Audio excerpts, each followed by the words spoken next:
जय श्री राम दोस्तों, स्वागत है आपका अपने YouTube चैनल ज्ञान ही ज्ञान में। दोस्तों, रामायण ग्रंथ को हिंदू धर्म के सबसे प्राचीन ग्रंथों में से एक माना जाता है। इसकी कई कथाएं प्रचलित हैं, लेकिन क्या आप जानते हैं इस काल की सबसे खूबसूरत महिलाएं कौन थी? हिंदू पौराणिक कथाओं और धर्मशास्त्रों में कुछ ऐसे चरित्रों के बारे में वर्णन किया गया है जिनकी खूबियां आज भी लोगों को आकर्षित करती हैं। ऐसे ही पौराणिक कथाओं में महिलाओं की खूबसूरती को लेकर भी बात की गई है। महाभारत और रामायण जैसे धार्मिक ग्रंथों में कुछ ऐसी महिलाओं के बारे में बताया गया है जिनकी खूबसूरती आज भी दुनिया के लिए मिसाल मानी जाती है। दरअसल उस काल की ये खूबसूरत महिलाएं इन पौराणिक ग्रंथों के मुख्य पात्र के रूप में सामने आती है। आज हम आपको रामायण काल की उन महिलाओं के बारे में बताने जा रहे हैं जिनके इर्द गिर्द पूरे रामायण ग्रंथ की कहानी केंद्रित है। दोस्तों, नंबर 1 है अहिल्या। रामायण ग्रंथ के अनुसार अहिल्या सबसे खूबसूरत महिलाओं में से एक थी और स्वयं ब्रह्मा जी ने उन्हें शुद्ध रचनात्मक ऊर्जा को ढालकर बनाया था। पौराणिक कथाओं के अनुसार ब्रह्मा जी ने उर्वशी के अभिमान और अहंकार को तोड़ने के लिए उसे सबसे सुंदर महिला बनाया था।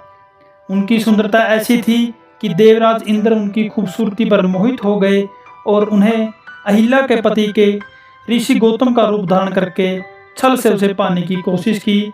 लेकिन जब इंद्र की इस सच्चाई का पता ऋषि गौतम के सामने आया तो उन्होंने इंद्र को श्राप दिया कि वो कुरूप बना दिया गया और अहिल्या को एक पत्र बना दिया और बाद में प्रभु श्री राम के आशीर्वाद से उसका उद्धार हुआ।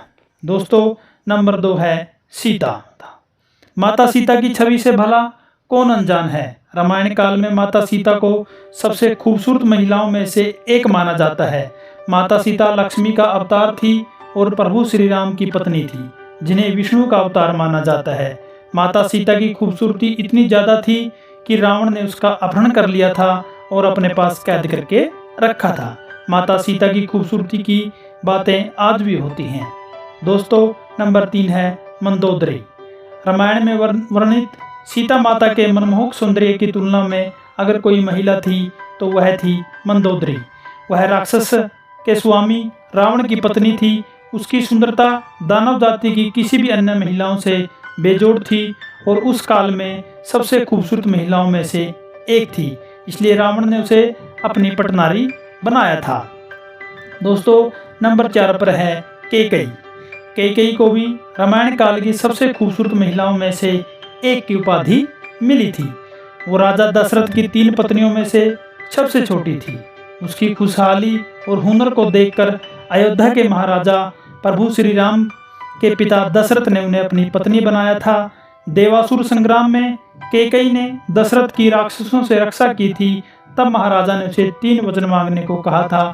आगे चलकर कैकेयी ने श्री राम के वनवास के रूप में एक वचन मांगा और उसी वचन को पूरा करने के लिए श्री राम को वनवास जाना पड़ा था। दोस्तों, नंबर 5 है तारा। हिंदू महाकाव्य रामायण में तारा किष्किंधा की रानी और वानर राज बाली की पत्नी के रूप में प्रसिद्ध थी। तारा को रामायण में एक अप्सरा के रूप में बताया गया है जो दूध सागर के मंथन से निकली थी। ऐसा माना जाता है कि तारा असल में बाली के भाई सुग्रीव की पत्नी थी और बाली ने छल से उसे अपनी पत्नी बना लिया था। लेकिन जब प्रभु श्री राम ने बाली का वध किया तो सुग्रीव ने उन्हें पुनः अपनी पत्नी बना लिया। इस प्रकार रामायण काल की ये महिलाएं अपनी खूबसूरती के लिए मिसाल थी और उनकी खूबसूरती का आज भी गुणगान किया जाता है। दोस्तों, आपको ये कथा, ये बातें कैसी लगी हमें कमेंट करके जरूर बताएं। जय श्री राम दोस्तों।